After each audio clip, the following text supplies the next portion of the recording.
Formosa. Hutan Indonesia adalah berkah dari Tuhan untuk bangsa ini. Perlindungan secara menyeluruh terhadap kekayaan ini mutlak dilakukan demi keseimbangan bumi dan kehidupan warganya.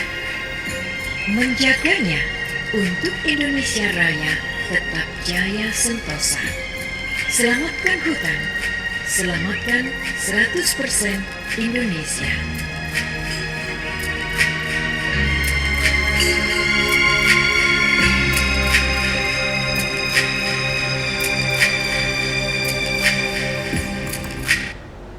Ya, kita coba untuk membaca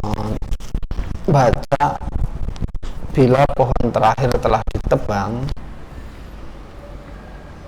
tetes air terakhir telah tercemar, dan ikan terakhir telah ditangkap, barulah manusia sadar bahwa uang tidak bisa dimakan.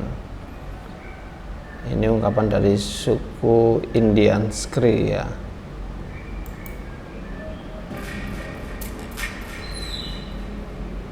Ya, oke. Baik. Kita kembali ke potensi sumber daya hutan ya. Jadi potensi sumber daya hutan di Indonesia itu sangat luas sekali ya, sangat luas sekali. Dari sumber yang ada bahwa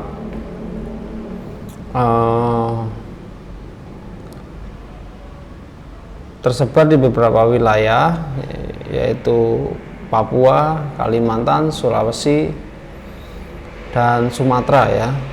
Sementara untuk Jawa ini hutannya sudah habis ya, sudah habis, apalagi daerah-daerah yang tidak dilindungi, yang masih terjaga dengan baik itu biasanya berada di kawasan hutan lindung, seperti di Jawa Timur di Banyuwangi, kemudian seperti di Jember ya, ada cagar alam Meru Betiri. Kalau di Banyuwangi ada cagar alam Alas Purwo ya. Kemudian ada juga cagar alam di Jawa Barat di Pangandaran ya. Tapi ini jumlahnya tidak sebanding dengan luas yang ada, karena memang manusia itu sangat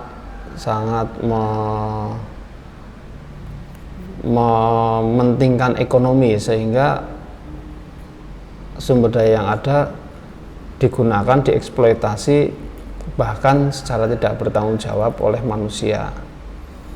Oke. Kemudian ya, bukan hanya tadi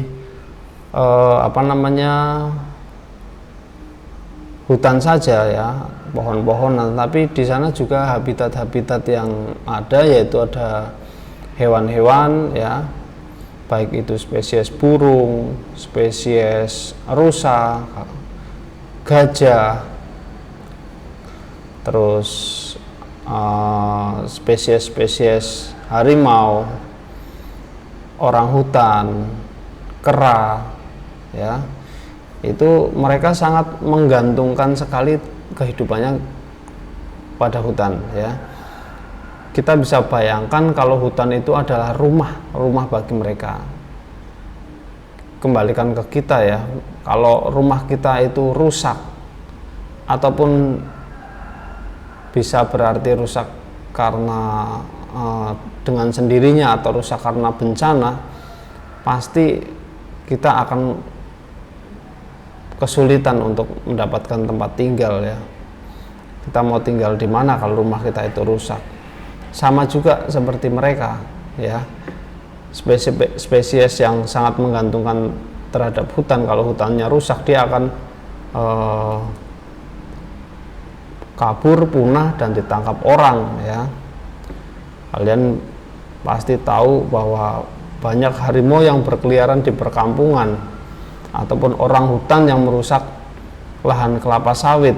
Itu kenapa? Karena ya rumah mereka sudah dirusak oleh manusia, dijadikan perkebunan, yang tadinya hutan dijadikan perkebunan, yang tadinya hutan belantara dijadikan pemukiman. Ya, akhirnya mereka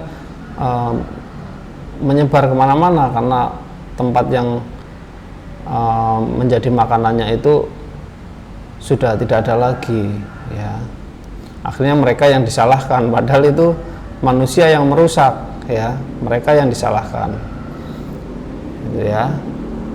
Oke, jadi banyak sekali juga endemik hewan yang hanya ditemukan di Indonesia dan tidak ditemukan di tempat lainnya ya.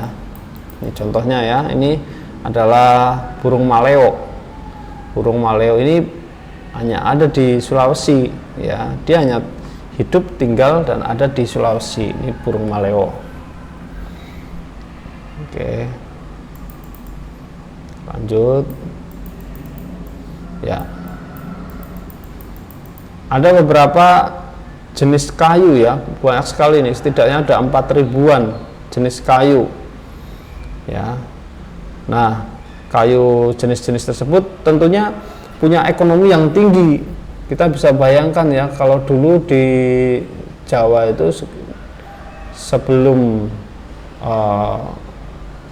sekitar tahun di bawah tahun 2000-an itu kayu itu banyak sekali. Kayu jati ya. Ini antara ini kayu jati di Jawa Tengah itu banyak. Tapi sekarang sudah sangat jarang, sudah sangat langka. Kalau dulu ada kayu yang sampai ribuan tahun, sekarang sudah sangat jarang sekali. Ada juga kayu keruing, kayu meranti dari Kalimantan ya, kayu agatis. Terus juga rotan itu banyak di Kalimantan, Sumatera. Terus kayu cendana dari Nusa Tenggara Timur, kayu rasa mala dan akasia dari Jawa Barat. Nah, ini kayu-kayu ini sangat bermanfaat sekali ya. Bahkan kita dengar terakhir itu ada yang namanya kayu bajakah. Kalian pasti heboh kemarin ya. Tahun lalu itu ada siswi dan siswa dari SMA, salah satu SMA di Kalimantan itu melakukan riset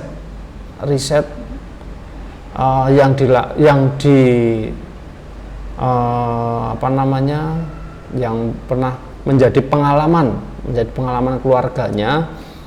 Ada keluarganya yang sakit ya, ada yang keluarganya sakit, kemudian ceritanya itu dibawa ke rumah sakit.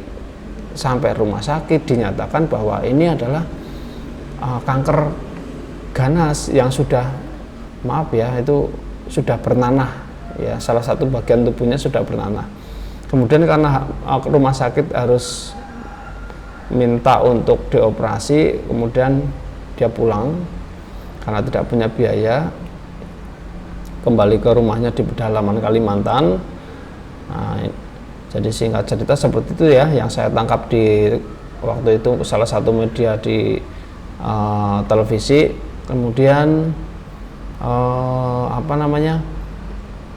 kakeknya ini atau kakeknya anak ini mencari kakek atau ayah ya, ayahnya kalau nggak salah, ayahnya ini mencari kayu di hutan. Kemudian ada salah satu kayu yang namanya kayu bajakah, itu dipotong-potong, dijemur, terus setelah itu dibikin di salah satu untuk membuat seperti teh ya. Nah, dari teh itu warnanya seperti coklat teh itu, terus diminum. Nah, ternyata seminggu kemudian diminum itu rasanya sakitnya, nanahnya berhenti sampai sebulan, kemudian sampai sembuh ya. Jadi kanker tersebut bisa sembuh ya. Nah, ini merupakan salah satu manfaat dari kayu yang ada di hutan. Nah, cukup menjadi waspada juga kalau kayu ini menjadi terekspos, maka yang namanya kayu bajakah itu pasti akan dicari oleh manusia ya, karena